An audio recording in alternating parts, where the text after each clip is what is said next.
soit une surveillance de l'eau, une surveillance de la qualité de l'air, une surveillance de la qualité du sol, une surveillance de mes processus, une surveillance de mon analyse environnementale.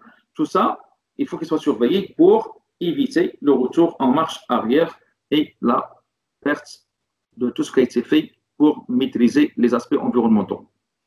Alors, la démarche, suivant le PCV. Vous avez cette présentation qui trace l'ensemble des étapes depuis l'acquisition des matières premières jusqu'à l'élimination finale des déchets. Donc, vous avez une matière première, transport, réception de matières premières, il y a la partie réception des matières premières, stockage des matières premières, production produits intermédiaires, stockage produits intermédiaires, production produits finis, stockage produits finis, livraison des produits finis, transport, livraison, stockage chez le client, utilisation, déchets, élimination finale. Alors, normalement, ici, la partie au pointillé vert, c'est là où il y a la plupart des activités qui sont internes à maîtriser. Pourquoi? Parce que tout ça, ça se passe chez vous. Tout ce qui se passe à l'extérieur, ce sont des activités externes à influencer. Donc, vous devez avoir un certain niveau d'influence pour avoir un respect environnemental. Après, il y a l'évaluation des aspects environnementaux. Donc, en tenant compte du milieu récepteur, est-ce que c'est l'air, est-ce que c'est l'eau, est-ce que c'est le sol, est-ce que c'est l'eau, les ressources naturelles, donc tout ce qui est mine, tout ce qui est énergie, tout ce qui est ressources fournies par la nature, et bien sûr en tenant compte de la maîtrise opérationnelle, c'est-à-dire votre maîtrise de ces activités pour pouvoir dire que l'impact il est maîtrisé. Et bien sûr, vous allez mettre en place un plan de management environnemental, donc action de maîtrise des aspects environnementaux significatifs, et un plan de surveillance environnementale, donc action de surveillance des aspects environnementaux de façon générale. Ici, la maîtrise des AES, aspects environnementaux significatifs, ici surveillance des aspects environnementaux. Ça veut dire que tous les aspects environnementaux, il faut qu'ils restent surveillés pour qu'ils ne se transforment pas en aspects environnementaux significatifs.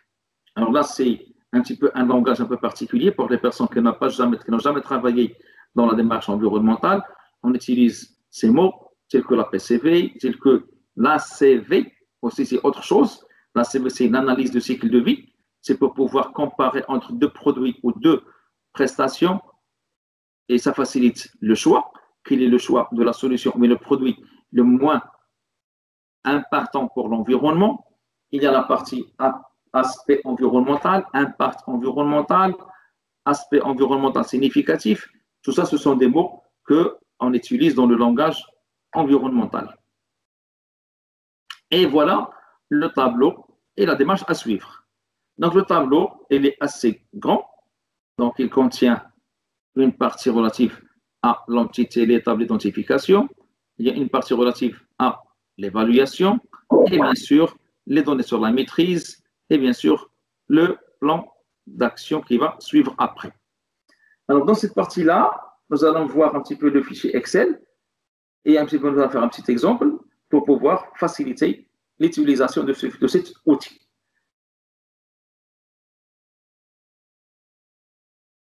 Alors là, c'est l'analyse SST, donc fichier, ouvrir, où est ça, où est ça, où est ça, où est ça. Voilà. Et voilà mon fichier. Alors, c'est un fichier qui est très long et qui contient beaucoup de choses. Et c'est un fichier que j'ai séparé en deux. Donc, j'ai laissé la partie grille d'évaluation et j'ai laissé la partie programme de management environnemental auquel on peut ajouter aussi le programme de surveillance environnementale et on va voir les deux choses. Alors, nous avons ici une grille. C'est la grille de cotation et en même temps, c'est la grille où il y a des références. Donc, la PCV, il y a toute la partie relative à la PCV. Le milieu récepteur, c'est tous les milieux récepteurs. Les limites de significativité dans la criticité, c'est contre la significativité de son. Et ça, ce sont des valeurs que vous pouvez adapter en fonction de votre organisme. Donc, ce n'est pas un fichier Excel qu'on peut utiliser partout, mais à chaque fois qu'il faut faire une adaptation et on peut l'adapter. Alors, fréquence en mode normal, il y a les valeurs de 1 à 5, c'est-à-dire l'événement a lieu en continu, l'événement a lieu moins une fois par jour, une fois par semaine, une fois par mois, une fois par an. Fréquence en mode anormal, c'est un mode dégradé. Donc, il y a aussi, est-ce que c'est très fréquent? Est-ce que c'est fréquent? Moins fréquent, peu fréquent ou assez rare? Fréquence en mode de situation d'urgence, en cas d'incident. L'événement s'est déjà produit, l'événement est connu d'être produit sur site, même type d'activité, peu probable, l'événement est connu pour s'être produit une fois dans le passé, et l'événement n'a pas d'historique connu. Ça veut dire, n'a pas d'historique, ça veut dire que la probabilité de survenance est très faible.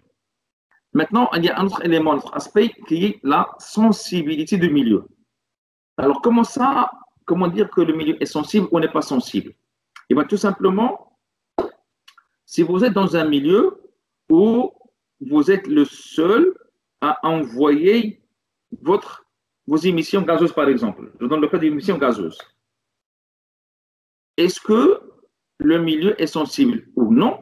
C'est en fonction de ce que vous envoyez donc, au niveau du milieu récepteur, et est-ce que le milieu récepteur va présenter des modifications? Il sera modifié.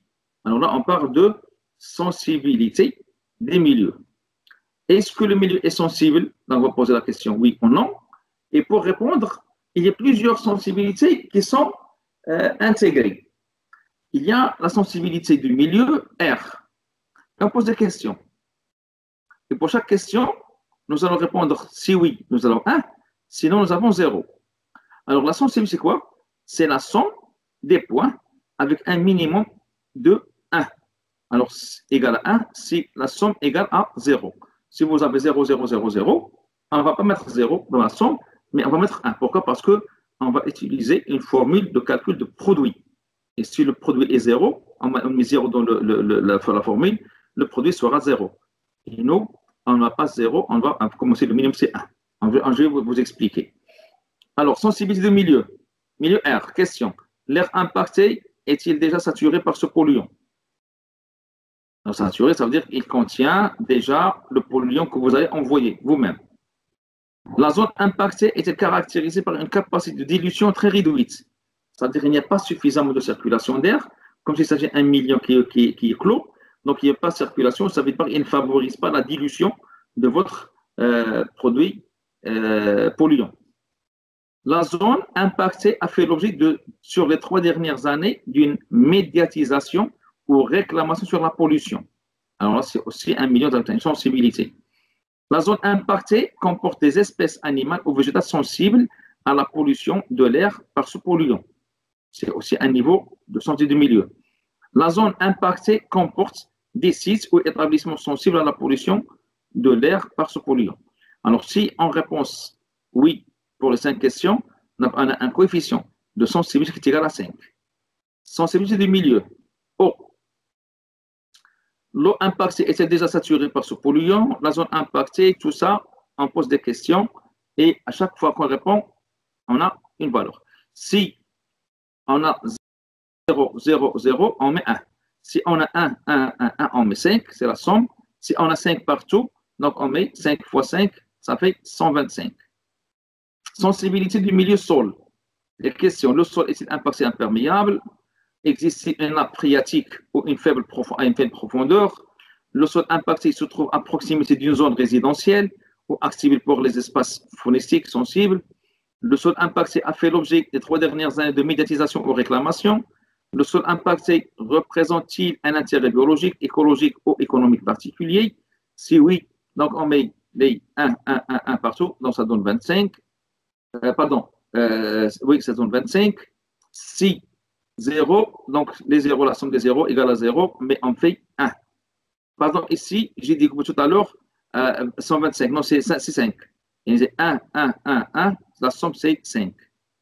Sensibilité du milieu, homme. Et ça, c'est aussi prendre en considération que l'homme peut aussi être considéré comme un milieu récepteur des impacts environnementaux, comme par tout ce qui est relatif à la santé. est aussi relatif aux nuisances sonores, olfactives et d'odorat. Alors, espace à faible capacité de dilution avec présence humaine, plus de 3 personnes, on continue. Espace à faible capacité de dilution avec présence humaine, moins de 3 personnes. Espace à faible capacité de dilution avec présence humaine limitée dans le temps et en nombre moins. Espace à forte capacité de dilution avec présence humaine de plus de 3 personnes. Et espace à forte capacité de dilution avec présence humaine de moins de 3 personnes. Donc, si une très grande capacité de dilution, ça veut dire le polluant, il ne peut pas rester sur place confiné, donc il y a une forte dilution, et il n'y a pas une présence humaine importante dans la zone, donc c'est une zone qui n'est pas à forte capacité, qui n'est pas sensible. Qu'est-ce qu'on fait? Si on répond pour l'ensemble, donc on va mettre la valeur qui est utile de cette question. Alors, si l'espace faible capacité de dilution, la valeur c'est de 5. Espace de consommation de 1. Donc, les valeurs elles partent de 1 à 5. Sensibilité au consommé. Si on utilise l'eau de mer, eau de rivière, eau de mer dessalée, eau douce, eau déminéralisée ou désilicée. Alors, aussi, ce sont des valeurs. L'eau de mer, c'est 1 et l'eau déminéralisée, c'est 5. Pourquoi 1? Parce que c'est une eau qui est abondante et l'eau 5 déminéralisée, c'est une eau qui a subi plusieurs traitements. Donc, il y a plusieurs traitements, donc c'est l'énergie, c'est les ressources, c'est les moyens, ainsi de suite. Sensibilisation en matière d'énergie. Est-ce qu'on parle de l'énergie renouvelable, éolienne, solaire, etc. Est-ce que c'est l'énergie de cogénération? Est-ce que c'est l'électricité fournie par l'ONE, gaz, butane, propane, etc. Au carburant, fuel, gasoil, essence. Alors ici, c'est en fonction des valeurs, on choisit IME1, ou 2, ou 3, ou 4, ou 5. Et si nous avons un mix sur les énergies utilisées, on va prendre toujours la valeur la plus importante. Gravité, pollution de l'air. Donc maintenant, on parlait de la sensibilité. Maintenant, il y a des paramètres par rapport à la gravité. Alors, polluant très dangereux, étendue extracite et flux très important. Pourquoi? Il y a un flux, c'est-à-dire que la quantité de polluants émise, elle est très importante. L'étendue, ça dépasse les limites du site, votre organisme. Ça passe vers les voisins et les riverains. Et le polluant est très dangereux. À ce moment-là, on donne la valeur 5. Par contre, si le polluant n'est pas dangereux, étendu, il est intra, c'est-à-dire limité dans votre organisme du site, et un flux faible. Alors, on donne la valeur de 1. Gravité, pollution eau, même chose. Pollution sol, même chose. Consommation, même chose. Gravité, même chose. Gravité de nuisance sonore. Et bien sûr, il reste en partie la maîtrise. La maîtrise, c'est absence totale de maîtrise technique humaine organisationnelle. On donne 5. Si maîtrise optimale, c'est-à-dire moyen technique, il existe, il y a des compétences, il y a un suivi systématique, alors là, on met la valeur de maîtrise 1. Les SU, les situations d'urgence, donc la fréquence, ça peut être 3, la gravité 2, la maîtrise 2. Comment ça? Si jamais, pour un polluant donné, j'ai une fréquence de 3, c'est-à-dire après les calculs, j'ai une fréquence de 3. Si j'ai une gravité de ce polluant de 2 et j'ai une maîtrise de 2, alors là, je serai dans un aspect environnemental qui va générer une situation d'urgence. Donc, il faut se préparer pour mieux réagir face à cette situation d'urgence. Et une fois que nous avons parcouru l'ensemble des critères de cotation, maintenant, la grille.